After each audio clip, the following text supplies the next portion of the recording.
The Prepped Adelaide Marathon is on again. Register now for the Prepped Marathon, Half Marathon, or the family-friendly Saucony 10K or 5K event.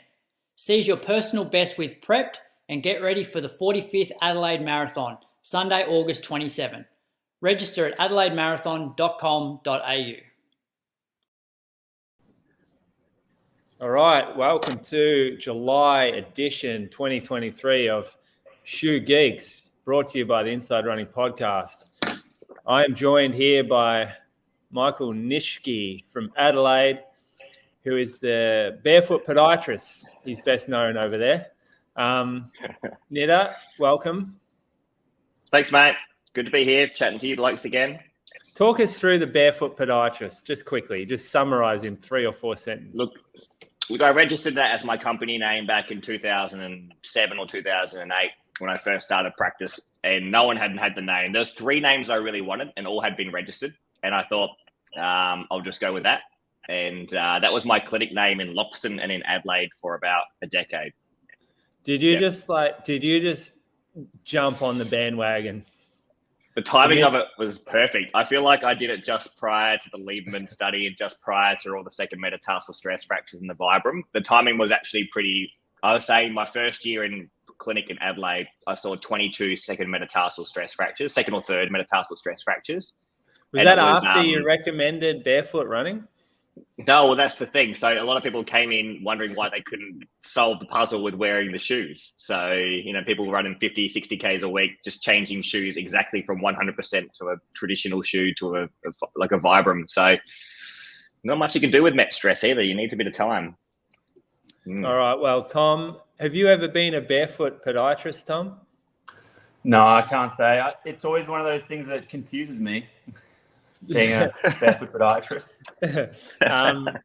You're from Sydney, which is pretty easy to tell. Your favorite city? Yeah, very Sydney type personality. You're what is it called? Pinnacle, as in like you're the best of podiatry in Sydney. Well, some may say that. Well, you've said that. You called your business that. What's worse, calling yourself the best or a barefooted podiatrist? What's worse? Well, both are money grabs. Mine's not anymore. No. All right. So why don't we chat about what you've sort of been up to just quickly, Tom? You actually raced yesterday, which was good to see because you've been struggling so much. Yeah, it was good to be. I was glad. Gary asked me if I wanted to pace one of the kids, Cam Gorman, from the group, like a week out, and I thought it was a good way just to get a hit out. I'll see how long I can, just like a barometer of where I'm at, really. What race? It's always a bit of event. Huh? You didn't say what race. Oh, sorry. So it's Sydney Harbour 10. So that was on this weekend. So yeah, it's a 10K all through, starting at the rocks in the city there, and just runs through like out to Darling Harbour, through Barangaroo, and back into the rocks again. So it's all right through the city. And yeah, Nitta had his boy in there, Kale, came up for it. So my job was to try and help those 2 boys out. And hopefully. So what pace were they aiming for, or what time? So sub 30, basically. Okay. So my job was to go out 3 min Ks, see how far I could go at that, and yeah. So good going for these young guys. So they're both 17, right? Cal's 17, or? Yeah, Cal's just turned 18. Yep. Okay. So at 2K, I think you were at 29:15 pace. Maybe cooked it a little, if I look at the Strava correctly. I don't know. I don't know if you used the GPS in Sydney. I reckon I ran that Harbour 10K maybe 5 years ago, and it gave me like a 2:31 first K. There we go. Thanks, Nitta. I was just about to say that. He's saving me there. Thanks, mate. I was dead on, mate. Dead on. Trust me. All right. So what shoes? Like, talk us through. How did you decide on what shoe to wear? So I got a pair of the Vaporfly 3s earlier in the year to do Hamburg Marathon, which never happened. So they've been sitting there waiting, and I've been wanting to wear them. So obviously that was the shoe that I brought out for the 10. And being a bit of a twisty turny course, I think it was nice having a super shoe that, isn't quite as big and bulky and unstable as maybe some of the others. I don't get along with them anyway, but particularly on that course, like, it just felt nice. It was agile, very cushioned. I think we've mentioned it before, but it just feels the forefoot has more guts to it and it's softer. So it just feels like it's a more lively experience in the forefoot compared to version 2. Part of that's the rocker, part of it's just the foam feels more compliant. Can't complain. I just enjoyed the whole event. I enjoyed getting out there. I enjoyed the shoes. It was they were good. A big tick from me. Do you feel like the rear foot's more stable as well? Potentially. I don't think I never really had any instability issues with any of the models. So to me, I'm not very sensitive to that, but I've definitely heard other people say that they found that version 3 is more stable in the rear foot. Yeah. Something that I find for sure, like, big part of why I love it so much, is that, I don't know, just confidence I've got through the back of the shoe now. Why do you reckon it is? Because it's not really that much broader. Is it just, it's literally probably a few mil wider. So it's interesting that it feels more stable. I don't know exactly either, but I feel it there. I feel a little resistance underfoot. Like, you know what I felt with it? It feels as well that the plate is a little bit stiffer. So potentially the stiffer plate is doing something as well with stability. Yeah, maybe it widens at the back a little more. Again, I don't know. Like, closer to is the surface area much different to number 2? Is it much wider? Nah, not really. No. Maybe a little bit. It probably is a little bit. Like, it's literally millimeters we're talking about. It's not. Yeah, it's not. Not heaps. But the thing is, like, it's more stable, yet it's no heavier. I think if anything, it's lighter. Which a lot of the time when you try and get more stability in a shoe, they're adding material and it's getting a little bit heavier. But it's just as light as ever, which is nice. It could be the best update to a super shoe that we've ever seen in that whole kind of super shoe category. I was astounded with how different it is and how good it feels. Like, to me, it's the best super shoe I've ever put on now. And I'm glad you're finally on board with it. Yeah. Well, at the start, like, I was a little unsure. It didn't look like there was much change at all, but it's significantly different underfoot, like a different shoe to me. I got to get on it. I went with the Alpha 2 instead. I didn't want to wait the extra week for the Vaporfly 3. Now I'm regretting it. Well, get another, like, get a pair. Yeah. Surely Barefoot Podiatry can fork out for that. This is life. What are the mileage shoes have been running in, Tommy? I know you haven't done a lot of volume. Like, a bit of a Tommy appreciation post. You read 30-50 yesterday, mate, and you haven't done much compared to what you normally do. Yeah, I know. I reckon I really had no idea because my training's been very interrupted. I was building nicely. Then I had, like, life stress and work stress. And then, like, I don't know if I told you guys, but Leo... You had 2 imaginary stress fractures along the way as well, didn't you? Yeah, exactly. Yeah. So I had those phantom bone stress injuries. And then, like, the last week, I wasn't even sure I was going to race on the weekend because Leo, my eldest, he's been in hospital like all last week with this. It's kind of like appendicitis, but it's the lymph nodes all around the abdomen, like near the appendix. But the pain is like appendicitis type pain, and he didn't eat. He didn't eat for 4 days, and he's just like it was a nightmare. So, like, how old is Leo again? Is Leo about 4 or is he 5? Leo's 6. He's 6. 6, yeah. Yeah. So it was a rough week. He came good on Friday or Saturday, I think.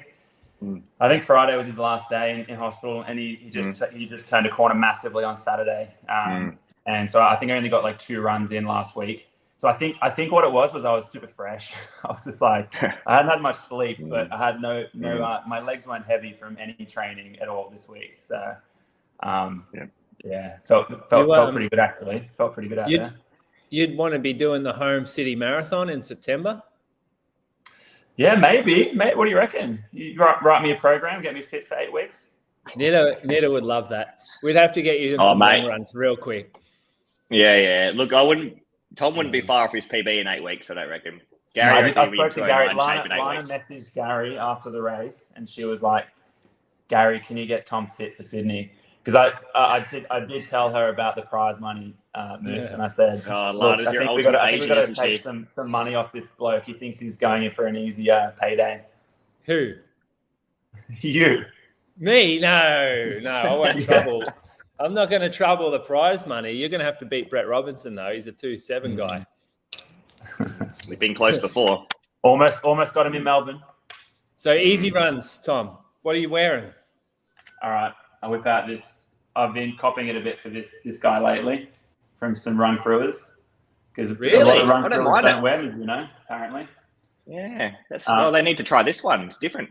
Yeah, so this is the Sky 7. I don't know if I tried the 6. I think I had the 5.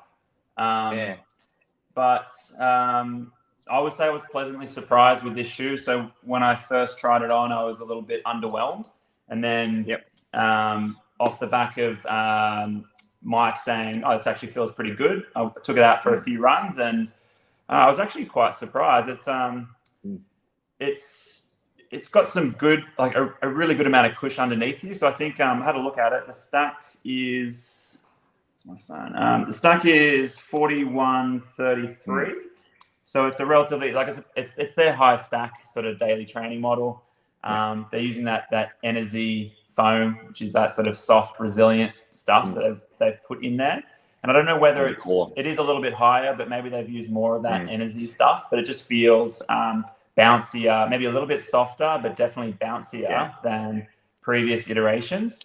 And I think the bounciness adds to the fact it doesn't actually feel as brick-like on the foot as it does, like holding a shoe. It feels a bit like I don't know, it just feels heavy. But once I got rolling in it, it felt pretty good. I did a long run in it. What did I do? 20, it wasn't long, but it was 24K or something. And I enjoyed it. Like it's not a fast, like you're not really going to want to feel like you're going to pick up the pace in it, but it felt, comfy and protective for the duration of that run. It felt pretty good. So for an easy day shoe, it's a great mileage shoe, I would say. Yeah, and it looks like they've got a slab of rubber on the bottom just to protect the foam, which is rare. It looks super durable. Yeah, you're not seeing that very often anymore. So that rubber looks like it'll last a long time. Yeah, you can see the Energy stuff in here, I think. Yeah, the red bit in the middle. That is and pretty traditional geometry, so it's not super rocket or anything.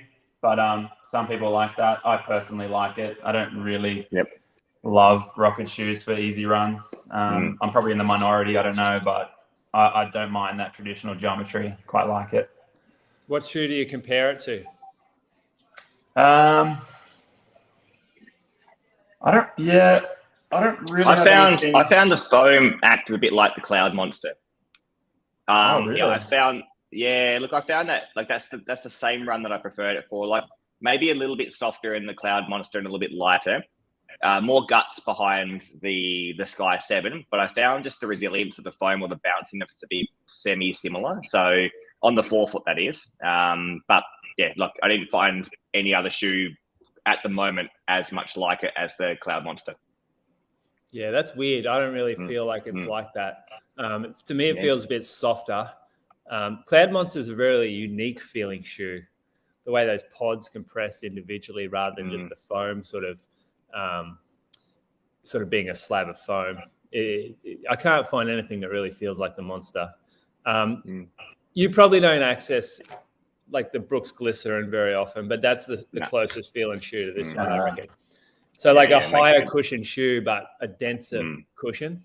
Not like a Nimbus, which is real spongy, or a Triumph, which is bouncier. This is, to me, feels a lot more like a Glycerin.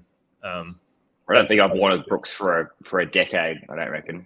I'm not sure about you, Tom, but I can't remember the last time I had a Brooks. The Aurora. Don't let him bring it up again. Mate. The Aurora. Don't forget the Aurora. That was actually you warmed up in the what was it? That was their tempo shoe, their traditional tempo shoe. Hyperion Tempo.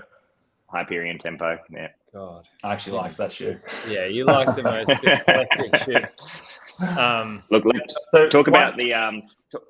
Oh, sorry, you go.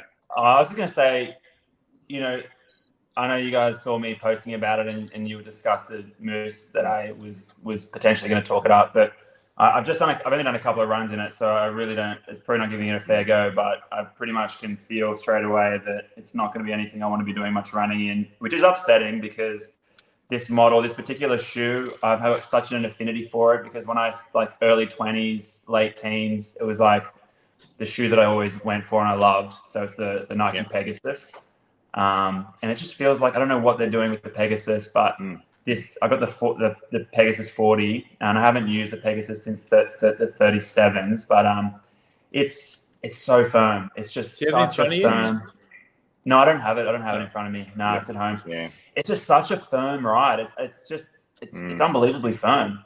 While we're on that, I asked Julie the other day about the Infinity 4. So just the general Nike mileage shoes right now. The Infinity 4, obviously that was the first version was built to try and, reduce injury risk compared to its competitors or its own line. They ran that paper that never got published.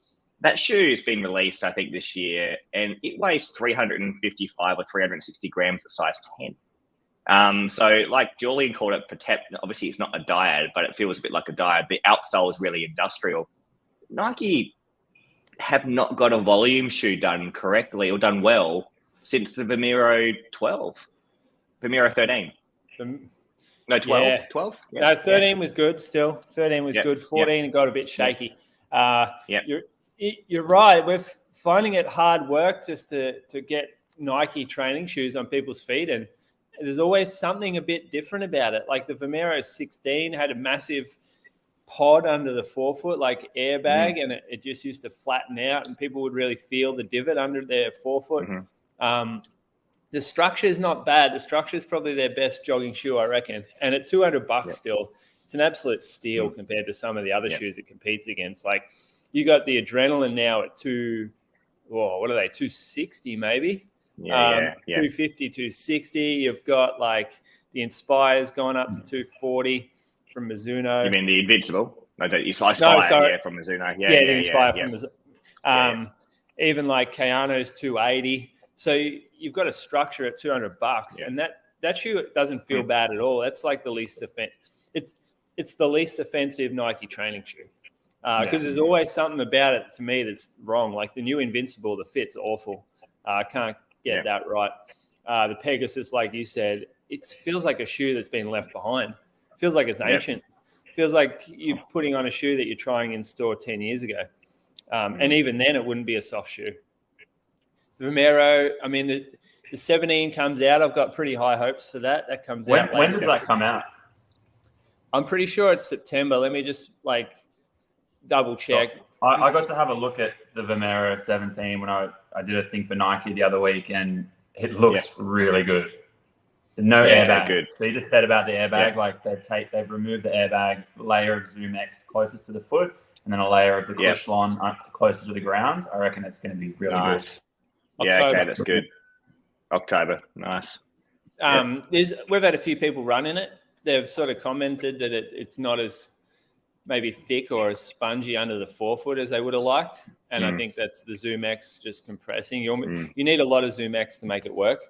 And new structure comes out as well. It's like a little bit more aggressive in terms of the support, sort of like the geometry going to when I say aggressive, I mean more supportive type feel.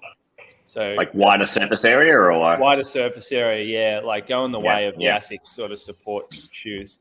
That's interesting. I don't know what you like, Tom, but it's been hard to refer, put a Pegasus on a shoe list for a patient for the past few years, a Vomero for the past few years. I definitely have sent off for a couple of structures in comparison to other shoes. I didn't realize how cheap it was in comparison to its competitors.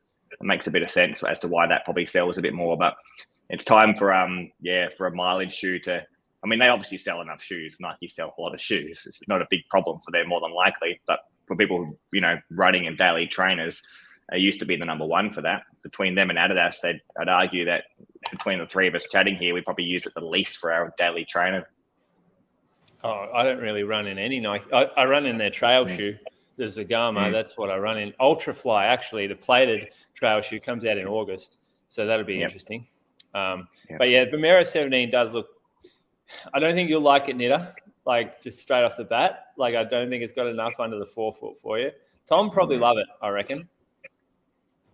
Yeah, I want a shoe like a little, just very similar to the Epic React, but maybe a touch more under it. That would be good, which it might be. Yeah. Oh, don't know. I don't know about that. I think you're going to find it pretty thin up there. But you know, the Peg Turbo, that shoe was thin, like the first and second version, and people love that thinness up there. Yeah. I can't remember what that weighed, but that was so light. It was light. It was light. Yeah. All right. Well, I know we've all been running in the next one, the Kayano 30. So Kayano 30 is one that came out in July, early July, and massive change from Kayanos of the past. So like initially you can see like this thing has a beast of a midsole, high stack, real quite stiff. I mean, I've got a bit of flex in it now. I wear this to work every day, so I'm starting to get a bit of flex in it. Big, broad profile underneath, like Hoka-like shoe. I tell a lot of people just in store now, like you can, if you put a Hoka logo on this, no one's batting an eyelid because of the geometry of it and the pretty much the concept of it too. So it's a support shoe still. You got the specs on it there, Nitta? Yeah, look, it's for my size 10, it weighed in at about 318 grams, so pretty standard, I'd say. It feels a bit lighter on the foot than that, I think, compared to previous models. And the forefoot's 30 mils and the back is 40 mils, so a 10 mil drop on this shoe. I mean, the big change is, of course, the surface area beneath the medial aspect of the foot. They've put this nice soft foam under the medial aspect of the foot, the 4D guidance technology. It's almost like telling the population, look, we're doing the exact opposite now to what we used to with the duo density posting in the medial aspect of the foot. But look, in saying that, they've just filled in the foot, so there's more surface area guiding it through the big toe, is my guess. It's stable. This is the best Kayano they've created, would you say? I mean, relative to what you've wanted previously, I think this has been the most enjoyable Kayano I've put my foot in. I guess I've only compared it through to the Nimbus, which I got a couple months earlier. The Nimbus runs at 33.5 and 41.5, so a bit more in the forefoot. That 3 or 4 mils more in the forefoot. And both surface area of the Nimbus is really wide, but not as wide as the Kayano. The first thing that came to mind with this shoe when I first put it on was, nice and light. Doesn't feel too far removed from the Nimbus, except for the forefoot did feel a bit less in it. So I could feel that we run up on the Bel Air train lines. I could feel just the rocks under the forefoot a bit more. I couldn't feel under the heel. The heel is well cushioned and well supportive. Very, very stable shoe. It did feel a lot like a slightly more beefed up Kayano Light to me when I first whacked it on. And especially after 20 minutes, it felt more like a Kayano Light than any other shoe comparatively, with more substance in the midsole. The light sort of range, the Kayano Light and Nimbus Light have been almost like test cases for ASICS, it seems. Absolutely.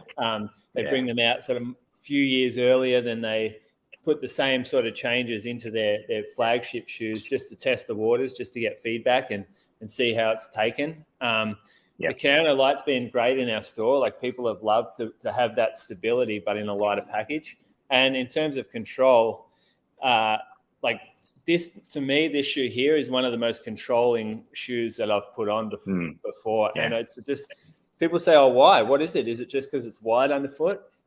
It's not just because it's wide. It's because of all these articulations in the sole for me. Like you can see this line that runs down. The guidance line, the guidance line, they call it. You can see how stiff the medial platform is over here and how much surface area that has. And then the slither on the lateral side is like the cushion area. And if we're landing sort of in this piece of foam and then transitioning into this big sort of wedge over here, it actually feels really supportive and there's a lot of resistance to my foot pronating. You can see it standing there. So you can feel it standing there too when I put it on. I feel almost like I have very little mobility left because it's almost braced up. I'm assuming this guy flexes up a little bit after time, though. I'm assuming after 100 or 200 Ks, the forefoot gets much more flexible. At baseline, it feels a bit stiffer, but I found after 40, 50 minutes of running, it felt like a lot less shoe for me.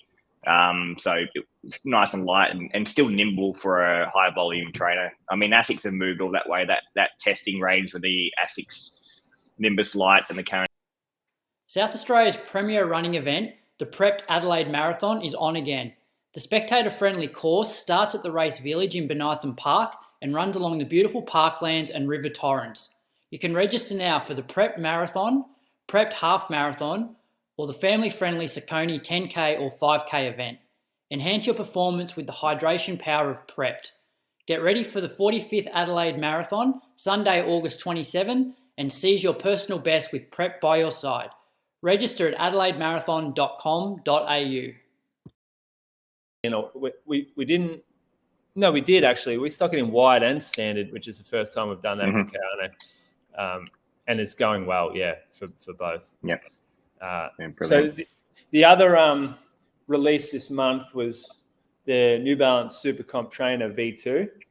So the V2, it's weird because the code on the shoe is MRCXBK3, which indicates it's the third version. But I reckon there's been some mistake along the line because the first version of this got called the V2. And so it's just a bit confusing. Anyway, it is the second version of the Super Comp Trainer, which is like it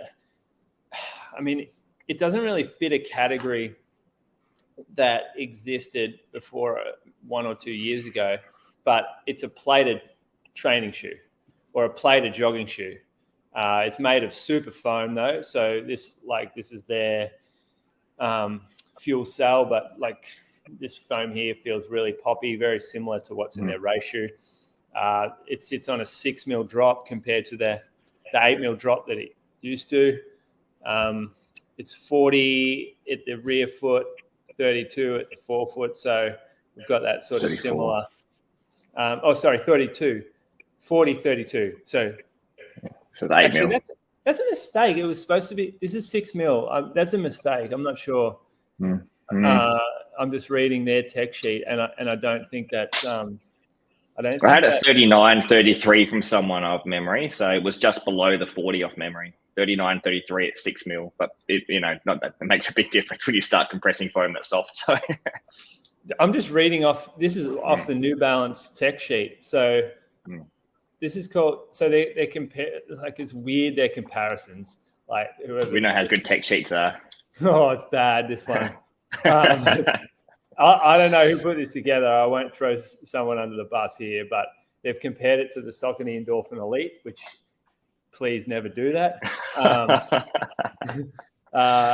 They're calling this fuel cell CO2 and nitrogen injected P-Bax foam. So that's the first time I've seen a comment on this fuel cell. Let's talk about it in terms of reality, how it feels. It's definitely less of a therapy-like shoe than the first pair. So, Nitta, you're not going to get that calf Achilles love. There's a bit more flex in this one. It's a little sort of softer to me. It feels closer to the ground.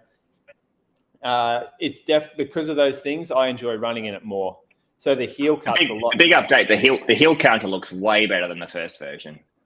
Yeah, it is. So it's just going back to traditional sort of heel cut. It's got this like wing at the back, which a lot of shoes do now. Still quite a thin tongue, which I don't love, but I guess that's a weight saver. It's quite a pointy toe box. So one of the issues that I'm finding, or that I found trying on the 11.5, which I would have liked to wear, is that my foot just came across the medial side here and poked off. And I know Ali, like she said the same thing. It felt a bit too tight up here. Down here is okay. Good width that back around sort of the met head area, but up front, it just tapers off a lot too quickly. And so I had to go up a half size for that. It still has these two big columns through the back, the energy arc sort of set up where it's rocket and it has a plate that's shaped sort of high to low. One thing, like first run out of the box, Took it on some dirt roads, and it just chews up this foam like nothing else. Yeah. So this is That's life exposed. though. Like that's all right though. Yeah, it's just real fragile. I think it will actually chew out pretty bad after, say, 100K if I keep running on the dirt, because that's only 2 runs on the dirt right there. Well, you saw the photo of my first run when I wore the Super Comp Elite V3. I did the trail park run down here, and it just pulled off the whole rubber bit and chewed a few holes through. So that was one run. Yeah. You'd be worse, wouldn't you? You'd be worse because of how 4 foot you are. But yeah, no, it's been a fun shoe. I like Super Blast is my go-to when I'm feeling good and I want to run a bit faster on an easy day. Now, Super Blast, I think, can handle a little bit more variance in trail and dirt and stuff. This thing here is going to be a bit more suitable for flatter roads. It's less stable than a Super Blast, mainly because of these 2 big columns that sort of compress exclusive of each other or independent of each other. And it's not as bad as I thought it would be because of that. But yeah, I put Super Blast on for the long run just to get me through a longer period on dirt, and I'm glad I did. But this one here for hour runs around town when I'm feeling good, I love it. How does it compare to the Hoka Mac X? Well, the Mac X hasn't arrived yet in Australia. Bree's been running in a pair and she adores it. The Mac X looks like it might be a bit more jogging friendly, and this one here could be a bit more up pace. Bree has run in both. They're her thoughts on it. She'd put the Mac X on for a long run and perhaps this one on for a tempo-y type run and feel better about it that way. Nice. And then the other one coming in is the Saucony Kinvara Pro, which is like a lot firmer, stiffer plated trainer, which I think will be more easy days rather than tempo runs. So you can kind of like structure it like that for these new plated training shoes. I'll go next, just one last one. So I've had 2 cross-country races in this now, which is the Dragonfly cross-country. So the difference between the standard Dragonfly and this one is there's like rubber pads down on the heel. The midsole has sort of like little lugged foam section. And then up front, underneath the spike plate, it is rubber with some little lugs on it. It comes with these 2 types of pins, which I've just this is I think it's about a 9mm pin, the standard, but then they also have this, you can sort of see it there, this stud pin, which I used at Cruden Farm, which was a terrible idea because it's really unstable with these massive big plastic sort of pyramid that doesn't really dig into the ground. So you're sitting off the ground say 10 mil. And yeah, it was really unstable. Didn't really dig in because it only has this little pin at the top. And then I changed them out for Bandura. I still didn't feel great in this shoe. The overlays on top, it's a little bit more reinforced through the toe here. Reinforcement through the midfoot. The wrap's a lot stronger. I thought it would feel better than it did. I'm not sure if it's because it's a slightly broader last. It kind of looks like that it almost gets in the way a little bit. When I'm going downhill and when it's really cambered and lumpy, I just want less shoe on my foot. But yeah, I've got really sore ankles today. A couple of days after the race, sore tib ant, sore plantar. I just can't. I can't run much cross country without affecting my training for a week after. And this you have to wear the Ultra Fly for the next one. Oh, yeah, it might affect the agility, but around the corners. But I've cross country ends now for us. We have one more relay, and it's not that important really. So I'll just put the spikes back, bring them out next year. Well, I can't add to that a lot more. The only other shoe that I've worn, which Julian sent through to me a couple of weeks ago, is the On Cloud Spike 10,000, which you've seen a lot of media and hype around it. The 10,000 appears to be the spike a lot of the pros are wearing for their race day scenario as opposed to the 1,500. And I guess what makes it unique is obviously the high stack height the Cloud Tech foam is super soft. So when I hit the ground in this shoe on the track the other day, it felt very similar to the way the Dragonfly acts, Tom. So you will like it, but it felt like just more. It just felt like there was more like stack height. And I actually don't know the stats on this one. I'm assuming the 10,000 is probably legal for the 1500 meter plus, but maybe not the 800. But I'm not 100% sure on that. So, but this is a really enjoyable spike. The upper is nice and light. It's nimble. If there was one downside to it, I think, as you mentioned, Julian, before, similar around the MPJ, it's actually wide enough, but it does taper in pretty aggressively. So it will irritate people a little bit in terms of the width towards the toe box. Funnily enough, it's got lots of volume. Like, it's really, really high in terms of how much space it is. I'd love to see it just a little bit more anatomical, but a little bit lower streamline. I reckon that'd be a better fit for most people. But look, they'll probably get that feedback, no doubt, because beneath it, the magic in the midsole of this foam is fantastic.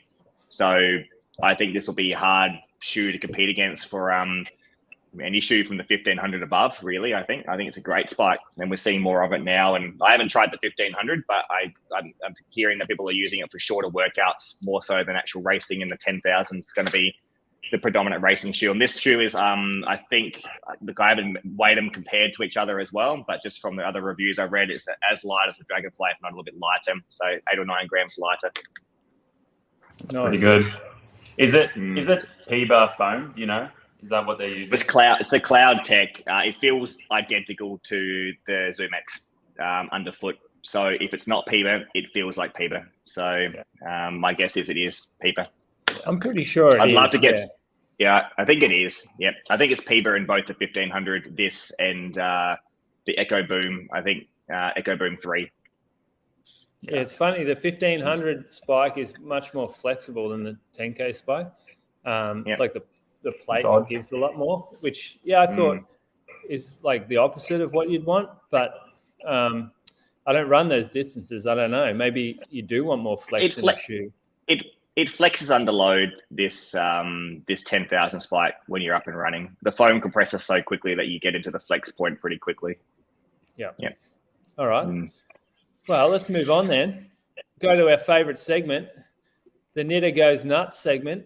Now, I can't remember if that's what we called it last time, but I'm going to... I don't know. I'm going to leave it. Nitta Goes Nuts. Go for it. All right. Well, look, this one is a bit...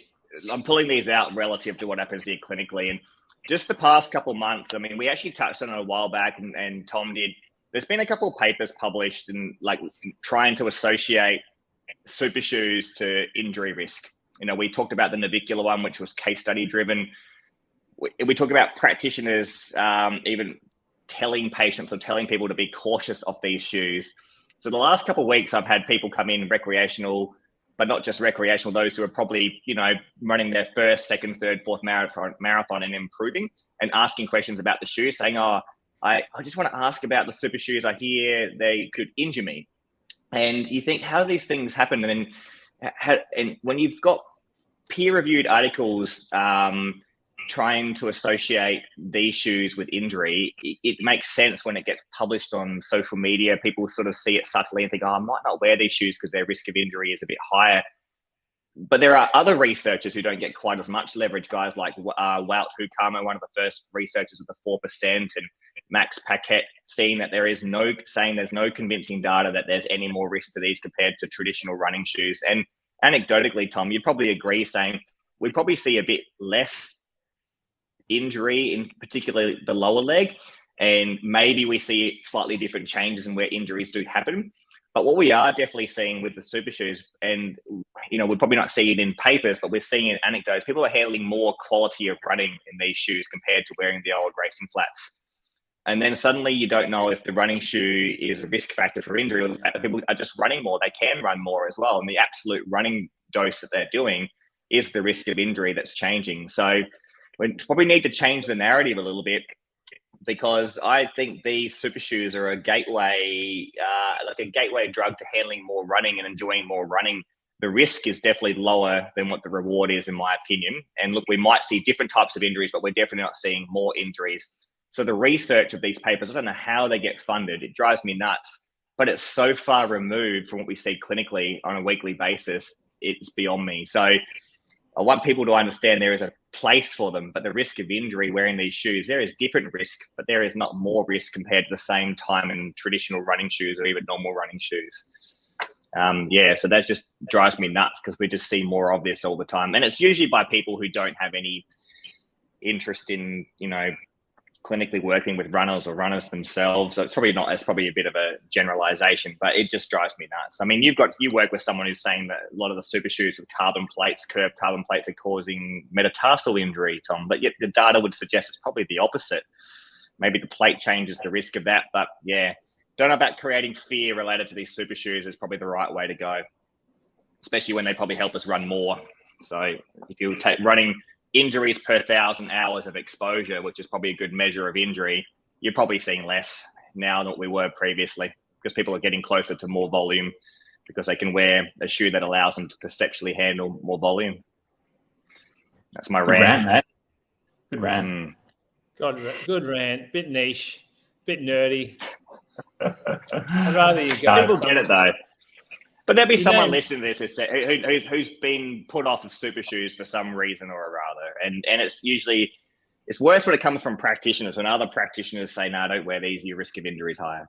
It just off a once off seeing an article that was 5 case reviews and, poorly done study and someone's making a living off this study. Is their risk of injury higher compared to if they just kept running in their Brooks Ghost and didn't put the super shoe on? Don't know. I mean, that's what needs to probably be compared is exposure time to all different types of shoes, right? And injury risk. My guess is there's probably different ailments that will happen. In 2019, we saw heaps of sacral stress fractures, neck of femurs, and proximal femoral stress.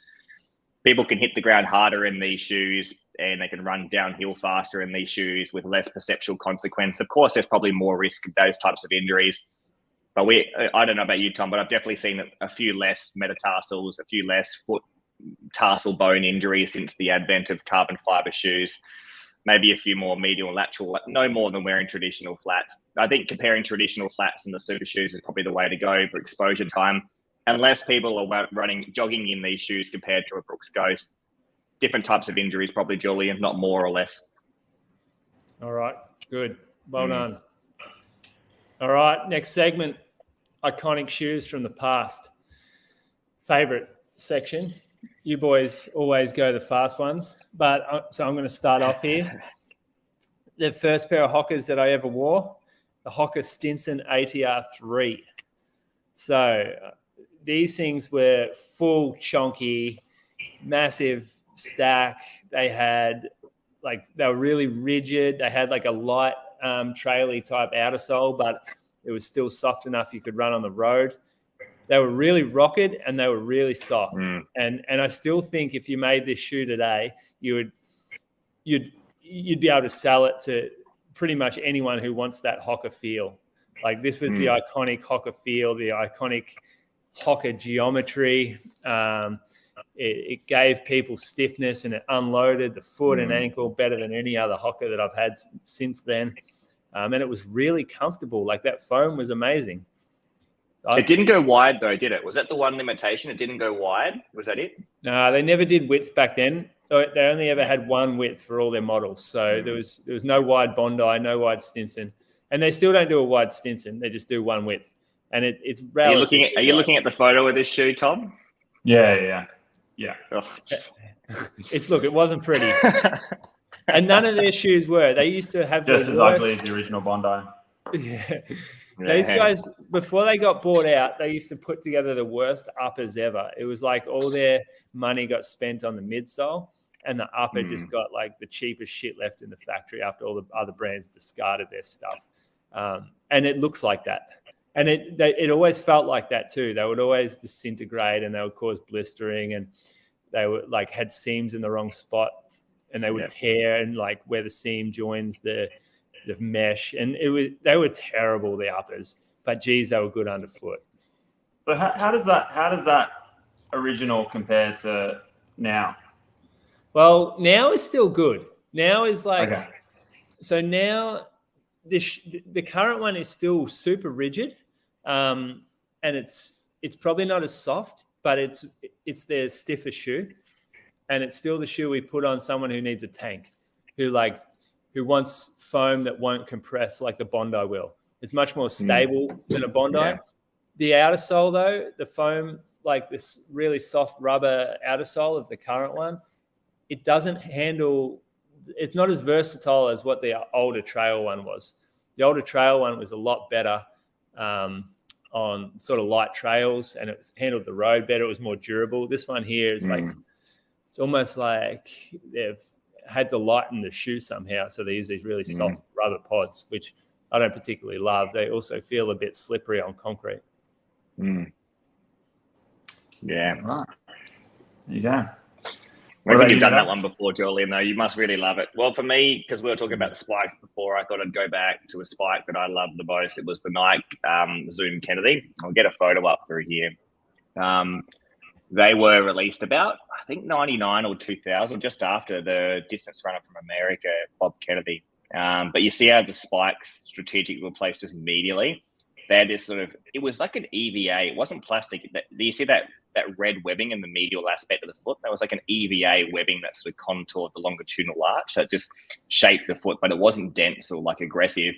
The plate was relatively stiff, and the upper was just magic. I reckon the heel counter was actually stiff. That was the only downside to it. So if you had like a Haglund's or something like that, you might have irritated it. But this was one of my favorite running spikes. It was probably in a time or an era where there was, what else was around that time? There was probably the Miler, the Lanang, the Ventureless. What else was out there, Tom? Oh, yeah. The Miler and Lanang were really popular, but it was a really cool era of track spikes for sure. This was just an outlier because it looked like a clown shoe. Cool era, but if you put that shoe on now, I can guarantee you wouldn't like it. No, like it's at my parents' house back home, so I'm going to go collect it one day when I head back home and just whack it on and see what it feels like. But all right, you can wear it for our 3K showdown in November. Let's do it. November. Yeah, no, I'm going to be wearing the On. No doubt about the On at all. Yeah. Go on, Tom. No, I remember that spike. So it is an Asics Hyperspeed. So if you were to go and put a Hyperspeed on now, I'm sure you wouldn't be too excited. But when I think that was one of my first racing flats. So I think I was in year 11 at school, maybe year 11. And it was back then the Hyperspeed. It just used really low density EVA. Even the outsole was like super low density. So it just made it super lightweight. Pretty flexible, but super light and super soft. So as you can imagine, it was definitely not durable. Like you'd go through the outsole, like within 200K, you'd have like a massive hole, like it's already chewing the midsole. But like while it lasted, it was brilliant. It was just so soft and light, and it was good. Asics went through a phase of firming up all their midsoles, and probably for durability reasons, but it just it never felt as good as the Hyperspeed from like early 2000s. But you always picked the Hyperspeed over the DS Racer, didn't you? The DS Racer was a bit sort of firmer underfoot. I think the cost was, I think it was cheap as well. The Hyperspeed was like $100 shoe, and it was a better feeling shoe. And but it's funny now, we talk about, remember when Super Shoes first got released and the Vaporfly, you only get 200Ks out of them. Like compared to the flats back then in 2000, you literally couldn't get 200Ks out of the rubber of those shoes. Whereas now you can take some of these super shoes out to 3 to 4 times that amount if you really want to. Exactly. Yeah. So you might pay double, but you're going to get at least double the durability, I reckon. With absolutely most people in the super shoes. Yeah. All right. Well, let's wrap it up. I think next time we speak, then we're going to have some shoes sort of released. So the Ultrafly, reckon you get onto a pair of them, Tom, for the for that national park you live near. Same with you, Nitta. Reckon you'll both like that. I actually am keen to get that. That would be good. Yeah. Kinvara Pro will come out. Triumph 21. We should have that floating around. What else have we got? Maybe coming out soon enough. What else is exciting that's hitting the deck? No, probably nothing in the next month. Maybe we get the Mac X come in. Nice. Is Triumph 21 a midsole update, or is it just no, upper? just upper? So it's not. I'm not crazy. Not crazy about it, but that's me. You get another release as well of the Super Blast, don't you, Julian? Super Blast. We're actually getting a few pairs. So a lot of people after that. I chucked it on Strava yesterday, and that's it. That's the one. That looks like a brand new shoe. Beautiful. It's a sample shoe for the clinic. Oh right, yeah. Look at how good that shoe looks. It's just amazing, isn't it? Like, you hardly want to wear this thing, do you? But it is. The midsole. Look, that's just the perfect shape, isn't it? It is. Yeah, they've just got this thing right, haven't they? Like Tom said the other day, it's a little bit almost sad for the Nova Blast. Remember how good the Nova Blast was then? But if you can afford a few extra dollars, it really, you just wear the Super Blast, don't you?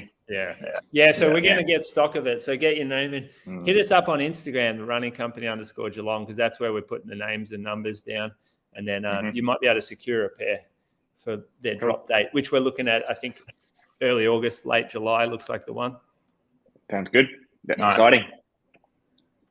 All right, guys. That was good. Better get to work. See ya. See you later, guys. Yeah. Thanks to the Prepped Adelaide Marathon for sponsoring the show. The Prepped Adelaide Marathon is on again. Register now for the Prepped Marathon, Half Marathon, or the family-friendly Saucony 10K or 5K event. Seize your personal best with Prepped and get ready for the 45th Adelaide Marathon, Sunday, August 27. Register at adelaidemarathon.com.au.